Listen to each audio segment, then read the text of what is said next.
I have some rather disheartening news. Marilyn Burns, who was known for her work in the original Texas Chainsaw Massacre, has passed away on August 6th. I did not hear about this.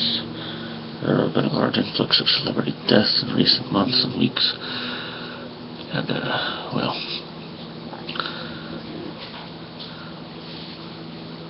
she was one of my favorite actors in the film. I'll post a link to the article. She also appeared in the 1977 film Eaten Alive. She played a vacationer who unwittingly stumbles upon a hotel run by a madman who feeds his guests to his pet alligator. Delicious. I can't say that I've seen that film. However, it does make me think of the rattlesnake feature, Stanley. I do not believe she was in that.